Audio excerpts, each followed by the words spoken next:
फूलों से तो आपका बहुत गहरा ताल्लुक है। हमें बताइए कि फ्लावर्स की जो लैंग्वेज है, वो कैसे आप समझती हैं? यानी कैसे डिसाइड करती हैं मूड को और फ्लावर्स की जो लैंग्वेज है उसको कनेक्ट करने में? ये बड़ा ट्रिकी सवाल है. If I'm lost, I know I'm lost. I'm going to be asking a lot of questions and all that. If I am lost, then I cannot bring the best to the table. I have to understand. उसमें वो connectivity relationship की जो हम बात कर रहे थे, वो बहुत जरूरी है कि जिसमें हुँ। फिर the client explains to you what they are really looking for. ये सब कुछ बहुत जरूरी होता है. उस तरह से आप एक्सप्रेस करने में कामयाब होती हैं जब आप कनेक्ट कर सकें, कनेक्ट कर फूलों सकती हूँ, वो से, बहुत रंगों जरूरी से, है. उनकी नज़ाकत से, अब जैसे राइट? अब मैं आपको एक एग्जांपल देती हूँ कि यहाँ जाहिर है अमेरिकन वेडिंग्स के अंदर वाइट फ्लावर्स का बहुत ज्यादा वो होता है, रोल होता है. अब एक सफेद फूलों को आप मुख्तलिफ तरीकों से मुख्तलिफ थीम्स के अंदर कन्वर्ट कर सकते हैं. कहने को वो सफेद फूल है, हुँ। मगर वो एक रोमांटिक थीम के अंदर भी जा सकते हैं, वो मूडी थीम के अंदर भी जा सकते हैं, वो और 10 थीम्स के अंदर जा सकते हैं. वो again I go back to the connectivity कि you really have to understand the client very well, because बहुत सारे लोग होते हैं कि वो अपने आप को सही से एक्सप्रेस नहीं कर पाते हैं और फिर things get lost between the exactly. Conversation. Right, right, right. मुझे ये बताएँ कि ये इतना इंटरेस्टिंग सा एक देखने में ग्लैमरस और बड़ा खूबसूरत लगता है सब कुछ और है भी। लेकिन उसके जो चैलेंजेज़ आपने जो बात की, तो कुछ ऐसा कि जब आप कोई इवेंट कर रही हों, तो कुछ ऐसा आपके साथ हाथ हो गया हो या कुछ ऐसा धचका जो कि जो कवर करना मुश्किल हो लेकिन आपको करना पड़ा हो? So there was an event I hmm. was doing and I was just मैं ब्राइडल बोके बिल्कुल सारा सब सारे फूल हो गए थे और एंड में bridal bouquet the day of the wedding मैं बना रही थी.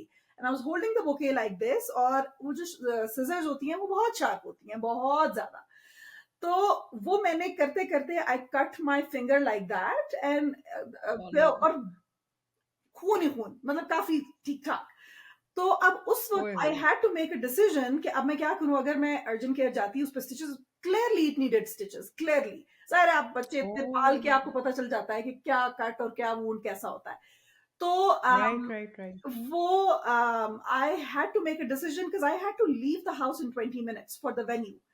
तो I could not go to the okay. Urgent care whatever, जिस तरीके से भी उसको बांध के क्योंकि वहां इंस्टॉल भी था, जो वेन्यू था वहां पे इंस्टॉल भी करना था, जो कि मुझे ही करना था, फ्रेश फ्लावर्स का. ओह! तो बहरहाल उस वक्त जैसे तैसे उसको करके दोपहर के 1 बज रहे थे और वेन्यू पे हम लोग पहुंचे. कॉन्स्टेंटली हर थोड़ी देर के बाद मैं उसकी पट्टी चेंज कर रही थी क्योंकि वो जाहिर है वो ब्लीडिंग रुक नहीं रही थी क्योंकि वो उसको स्टिचेस चाहिए थे. अच्छा। तो जब मैं वेन्यू पे पहुंची, जिस तरीके से जैसे तैसे करके मैं जब शाम को 7 बजे घर आई, तो उस वक्त मैं इतनी थक चुकी थी कि मैं नहीं जाके उस पर स्टिचेस करवा सकी. और अगले दिन जब मैंने जाके मैंने उनसे कहा, तो मुझे ये बात जाहिर है हर चीज एक लर्निंग एक्सपीरियंस होती है आपके लिए. मुझे ये नहीं पता था कि आपका बिल्कुल। ओपन वूंड जो होता है उसको 24 घंटे के अंदर ही स्टिच करवाना पड़ता है. तो मैं अगले दिन ले गई वहां ओह! उनके पास, तो उन्होंने मुझसे कहा ये तो मतलब this is big, how did you. मैंने कहा तो ये होता है कि आपके ऊपर ये इस किस्म की एक कमिटमेंट होती है. It's somebody's big day, right. और वो आज तक मेरी पूरी हाँ। ये गलत जुड़ी हुई है. मैं जब इसको देखती हूँ तो मुझे ये मेमोरी मेरी होती है कि ये इतना बड़ा कट है और ये गलत. ठीक तो हो गई मैं अगले दिन जब गई, उन्होंने जो भी उसको किया. ओह! तो वो ये एक ऐसी चीज है कि ये बेसिकली चैलेंजेस का, इस बिजनेस का सबसे बड़ा चैलेंज ये है कि ये बहुत लेबर इंटेंसिव काम है. ये तो बड़ी खतरनाक भी बात है और बड़ी चैलेंजिंग सिचुएशन है कि जो नए आने वाले हैं उनको इन चीज़ों का भी ज़हन में रखना चाहिए कि इट्स नॉट जस्ट वो bed life is not a bed of flowers या इसी तरह ही रोजेस तो इट इज़ बिल्कुल नहीं, नॉट अ क्योंकि उनमें बेड खुशबू ही नहीं होती. लेकिन ये है कि बड़ी अच्छे से ये समझ आ रही है कि जो चीज़ें हमें अपेरेंटली नज़र आती हैं, इट्स लाइक जैसे इंस्टा फीड हम दुनिया की देखते हैं, इतनी खूबसूरत लगता है, सब कुछ परफेक्ट यहीं तो है। तो इसी तरह ये वाला भी है कि देखने में फूलों की बातें, खुशबुओं की और फिर उसके साथ जो है वो लैडर भी आ रही है और आपको कैंचियाँ मैं भी मजे चल की बात रही बताऊं हैं कि और ये सिर्फ मेरी कहानी नहीं है. आप किसी भी फ्लोरिस्ट से बात करें, उसके पास इस किस्म की हुँ, दर्जनों कहानियां होंगी. अभी मैं गर्मियों में ट्रैवल कर रही थी वाह! मुल्क से बाहर, तो एक बहुत खूबसूरत फूलों की शॉप थी, जैसे जैसे स्टॉल नुमा कोई चीज थी. तो वो बिल्कुल जिस जो हमारा अच्छा। होटल था उसके बाहर. तो मैं वहां सुबह जाके रोज खड़ी हो जाती थी, and I used to admire उस मुल्क के जो भी फूल थे या वट। तो उसने मुझसे पूछा, मैंने उसको बताया कि मैं इस तरह, because I am not a retail florist, I am an event florist, right, specialising in hmm. Weddings.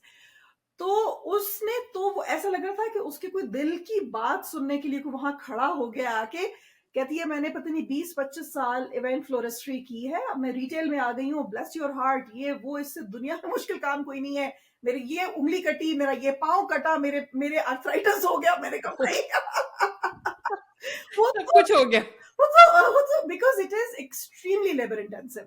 It is. शायरी में बड़ा यूज हुआ हुआ है कि जी बड़ी नजाकत है और फूल पंखड़ी होंठ और ये वो, तो ऐसा कुछ नहीं ऐसा है ना? ऐसा बिल्कुल मैं जब बता रही हूँ। जब वो एक that woman was in her 60s, और वो मुझसे कहती है कि अब अगर मुझे कोई फोन भी करता है ना, can you do my wedding, कहती है मैं 200 मील दूर भागती हूँ कि no wedding. I don't do weddings. अच्छा, वेडिंग्स वेडिंग्स तो वैसे भी बड़ी स्ट्रेसफुल होती हैं इन एवरी एस्पेक्ट। ये तो बड़ा मुश्किल वो साइड हो गई इसकी मगर बिजनेस की, इसी थोड़ा सा इसी लाइटर वजह नोट से पे। फायजा, इसी वजह से फायजा, इट्स इम्पोर्टेंट कि unless you are passionate about it, you can't do it. So उसमें वही चीज दोबारा आती है, like everything. Like everything else. Exactly. कि जो आपके करियर जब आप चूज करते हैं तो मोस्टली जैसे हमारा आपने कहा कि देसी कल्चर या वैसे भी वो बड़ा टिपिकल टाइप है कि जी डॉक्टर्स इंजीनियर्स या इस तरह की, क्योंकि वो उसमें पैरामीटर्स में आप देख सकते हैं कि आप ये स्पेंड करेंगे तो ये रिटर्न आएगा। पैशन से रिलेटेड जो चीज है उसका उसके कोई पैरामीटर्स नहीं है। वो उसका सिर्फ आपकी डिवोशन और आपका पैशन है कि आप में कितना है तो उतना आप आगे जाएंगे। बिल्कुल। मुझे ये बताएं कि हमारी पाकिस्तानी या मुस्लिम कम्युनिटी में जब आप करती हैं कोई इवेंट मैनेज करती हैं या अपने काम से मुताल्लिक कोई चीज़, तो वहाँ के चैलेंजेस वहाँ के जाहिर है कि माइंडसेट डिफरेंट है तो चैलेंजेस भी डिफरेंट है। मेरे उनके बारे में क्या आपका ख्याल है? मेरे I would say 90% clients are non desis. तो वो इसलिए मेरे चैलेंजेस अलग किस्म के हैं। मगर एक चीज है कि वो जो नॉन देसीज हैं, again I'll come back to the Pakistani aspect of it, कि because I'm so proud of it, and also because for some reason मुझे ऐसे लगता है, और हमेशा ही होता होगा मगर मुझे ऐसे लगता है अब, क्योंकि मैं गौर देती हूँ इस बात के ऊपर कि वो हर चीज में नजर आता है। तो वो हम्म। आई एम नॉट श्योर कि ये चैलेंज तो नहीं है, मगर आई थिंक ये एक मेरा प्लस है कि मेरे क्योंकि नॉन देसी क्लाइंट्स हैं, but I am very proud Pakistani. तो वो hmm. My touches are added to that somehow. I am sure, क्योंकि we can not disconnect from the place we live in और सोसाइटी, वी पार्ट ऑफ बहुत it. सारे लोग, आपको पता सो है, बहुत सारे लोग आराम से डिस्कनेक्ट कर देते हैं पाकिस्तान व्हाट। हाँ, आई नो, नहीं लेकिन ये कनेक्शन तो खैर नेचुरल है। एक हमारा मदरलैंड है, एक हमारा होमलैंड है, और दोनों से प्यार है और दोनों ने हमें प्यार दिया है। और मुझे लगता है कि तो ये शायद हमारा ना वो जो एक ग्रीफ को प्रोसेस करने का भी तरीका है। I mean I am not denying the fact कि we are at a place of privilege, के हम जो पाकिस्तान के अनफॉर्चुनेटली हालात हैं, हम एक बहुत बेहतरीन जगह के ऊपर रह रहे हैं, मगर साथ साथ पाकिस्तान हमारे दिल में है, तो उसको हमें प्रोसेस तो करना है ना कहीं ना कहीं।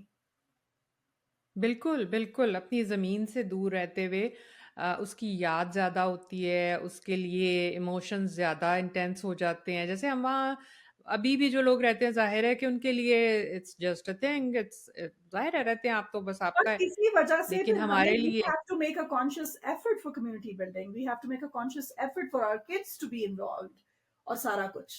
बिल्कुल, बिल्कुल, बिल्कुल। जब हम यहाँ आते हैं, तो different sides of the world में हर जगह के अपने चैलेंजेस हैं।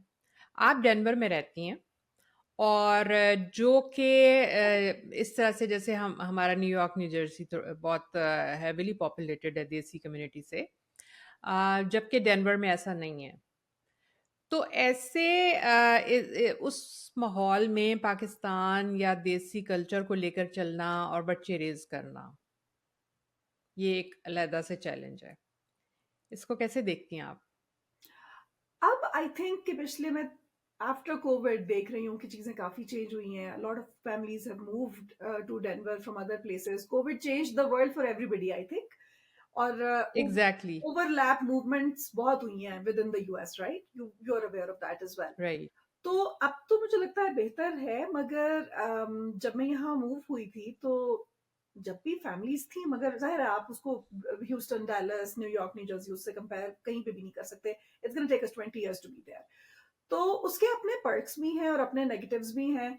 और मुझे लगता है कि उस चीज की ये भी एक रीजन है, एक ड्राइविंग फोर्स है कि अपने आप को और ज्यादा फिर इंसान पुश करता है कि अच्छा बाहर तो नहीं है तो we have to provide that. Yes, that makes sense, exactly यानी कि कुछ तो हमें पका-पकाया मिल जाता है ना जब हम अपने-अपने कंट्रीज़ में होते हैं, हाँ. तो हमारे लिए हमें हर कुछ नहीं करना। जबकि यहाँ फ्रॉम द स्क्रैच समटाइम्स और Denver is the place probably कि जहाँ not I from think the that scratch I but think काफ़ी that pushes you out of your comfort zone. Hmm. Exactly और माशाल्लाह आप में बहुत अच्छे तरीके से फ्रंट पे लीड कर रही हैं और कम्युनिटी के लिए मुस्लिम कम्युनिटी के लिए बहुत अच्छे तरीके से ज़बरदस्त लीडरशिप कर रही हैं इस सब के साथ बहुत शुक्रिया अगेन और देखते रहिए पॉड आर्ट विद फायजा और इंशाल्लाह नेक्स्ट एपिसोड में इसी तरह किसी बहुत खूबसूरत नए गेस्ट के साथ आपके साथ पेश होंगे until next time, Allah Hafiz. Thank you so much, Faiza. I'd like to say it was so much fun और बहुत मजा आया. All the best to you. Same. Thank you.